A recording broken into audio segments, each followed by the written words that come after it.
Hi, welcome to Tween and Teen Cooking to Go. My name is Miss Ann.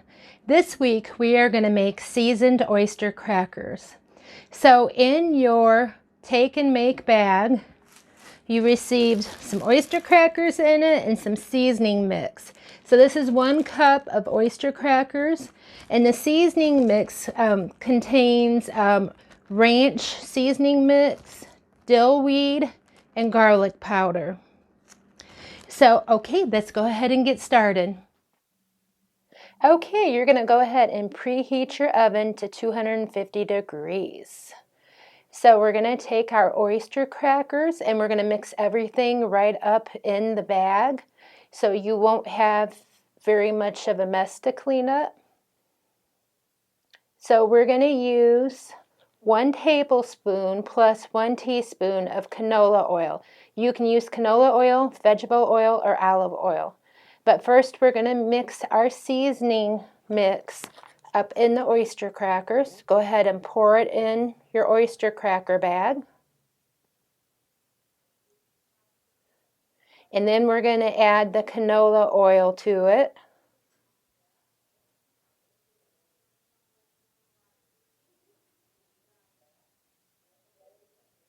So 1 tablespoon of canola oil.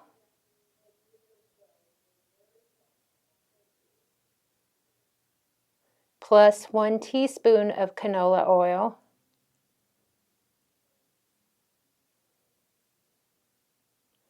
We're going to seal the Ziploc bag. Make sure it's sealed and mix it all up, shake it up. We want the oyster crackers to be all coated with the oil and the seasoning. Okay, it's all mixed up. We're going to go ahead and put our oyster crackers on the cookie sheet. You want to make sure that you spread them out into a single layer. Okay, they're all out of the bag.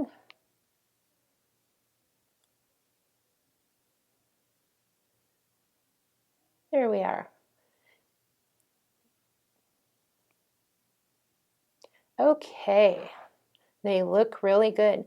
So the next step is to put them in my preheated oven for 10 minutes. And you want to make sure that you are supervised by an adult and that you have pot holders so you don't get burned. Okay, so I just took my seasoned oyster crackers out of the oven. You want to make sure that you use your pot holders when you pull it out of the oven so you don't get burned. You're going to need to let them set and rest for about 10 minutes before eating because they're going to be hot. And I don't want you to burn your mouth. Okay, and please make sure you wash your hands before you start cooking and in between when you're using different things. That's very important. I hope you enjoy what you just made. Thank you for watching. Stay tuned for the next episode.